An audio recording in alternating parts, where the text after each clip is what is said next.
محبوب انہیں درگزر کیجئے، جانے دیجئے، ان کا یہی انداز ہمیں پسند ہے. بڑے جلالی تھے. ملک الموت آ گئے موسیٰ کے پاس، کار انسانی شکل میں آئے. یہ صحیح مسلم میں موسیٰ تجھے موت دینے آیا ہوں. اب موسیٰ کے پاس کوئی آ کے موت کی بات کرے، اٹھایا ایک زوردار تھپڑ دیا، آنکھ ہی باہر نکال. ملک الموت کی آنکھ باہر. پتا چلا کہ نبی کی قوت فرشتوں سے بھی زیادہ ہوتی ہے. اسی کو اعلیٰ حضرت نے کہا جس کو بارے دو عالم کی پرواہ نہیں ایسے بازوؤں کی قوت کے لاکھوں.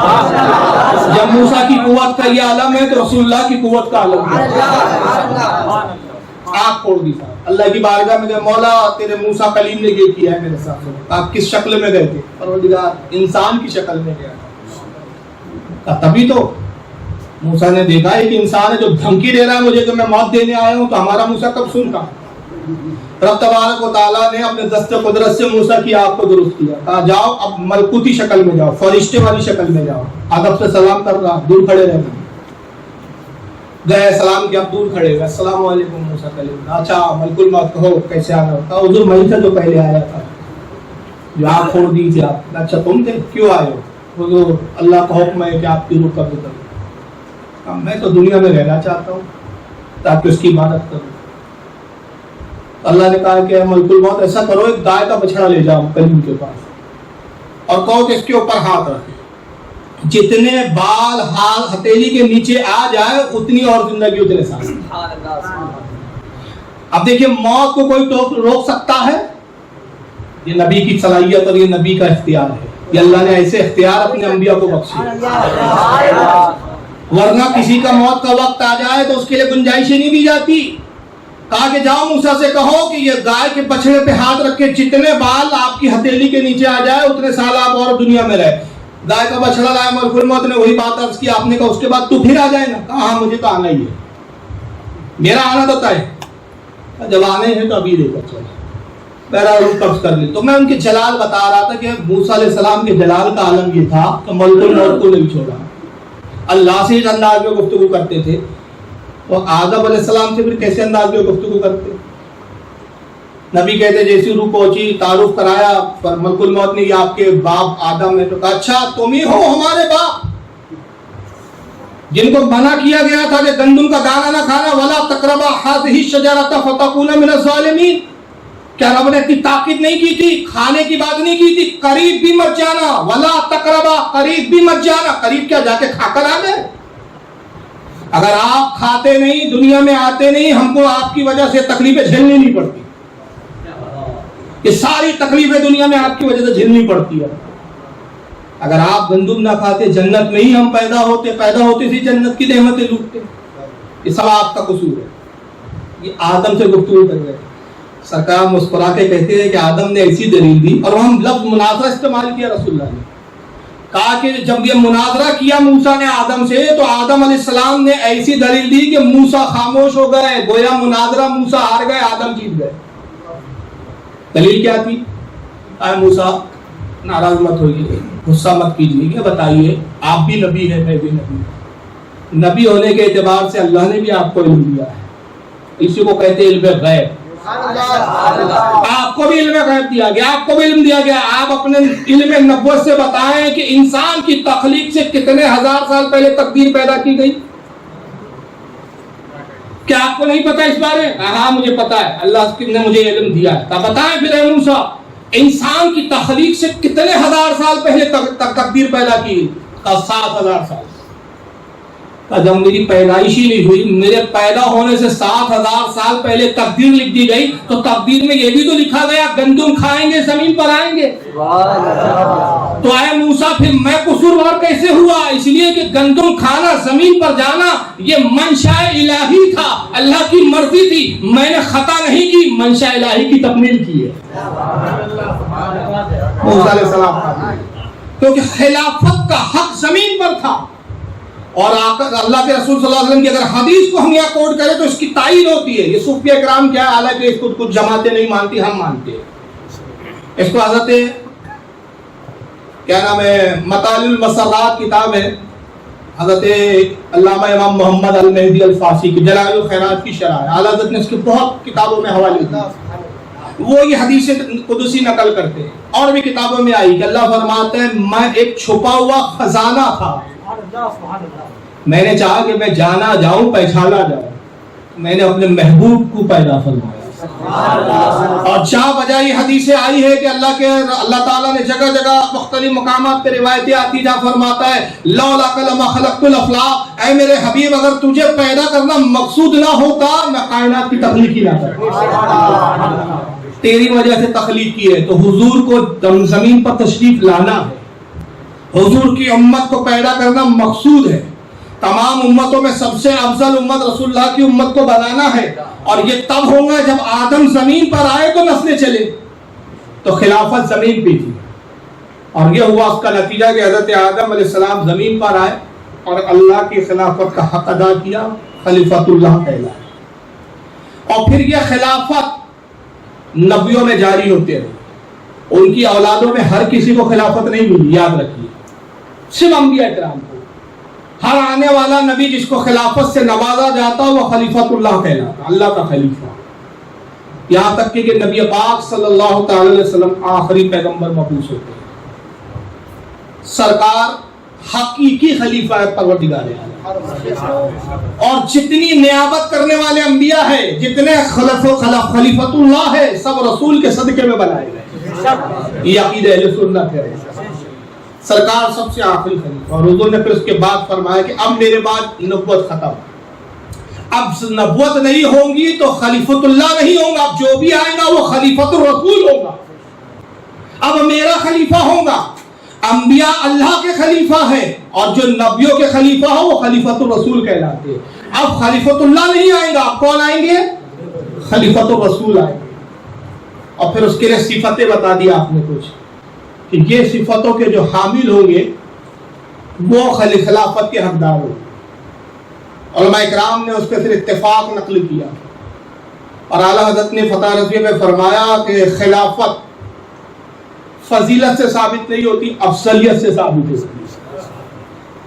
ابھی شوشے چل رہے ہیں نا بھائی، اتنی روایتیں ہیں فضیلت کی، آپ فضیلت کی روایتوں کا ڈھیگ لگا دیجئے، افضلیت کے لیے ایک روایت ہی کافی ہوتی ہے، افضلیت اور ہوتی ہے، فضیلت اور ہوتی ہے، ان میں بڑا زمین و آسمان کا فرق ہوتا ہے، اتنا بڑا فرق ہے، اتنا بڑا فرق ہے کہ پوچھئے مت۔ فضیلت جو ہے وہ ضعیف حدیث سے بھی ثابت ہو جاتی ہے، فضائل میں ہم ضعیف حدیثوں کو بھی قبول کر لیتے ہیں، اور ضعیف میں بھی جو ایک قسم آتی ہے، ایک تو ہوتی ہے ضعیف کی بھی 63-64 قسمیں علماء نے بیان کی، صرف ضعیف ایک ضعیف نہیں ہوتی جناب، 63-64 قسمیں، لیکن جو مشہور و معروف عام طور پر محدثین حدیث لکھتے رہے کہتے ضعیف یہ حدیث ضعیف ہے، یا لکھتے ہیں ضعیف جدا، یہ بہت ہی زیادہ ضعیف ہے، تو جدا لفظ استعمال ہوا یعنی بہت زیادہ ضعیف، تو اعلیٰ حضرت کہتے ہیں کہ جو بہت زیادہ ضعیف جدا ہوتی ہے وہ روایت بھی فضائل میں قبول کر لی جاتی ہے، لیکن افضلیت کے لیے ضعیف روایت نہیں چلتی، اس کے لیے صحیح روایت چاہیے، مرفوع روایت چاہیے،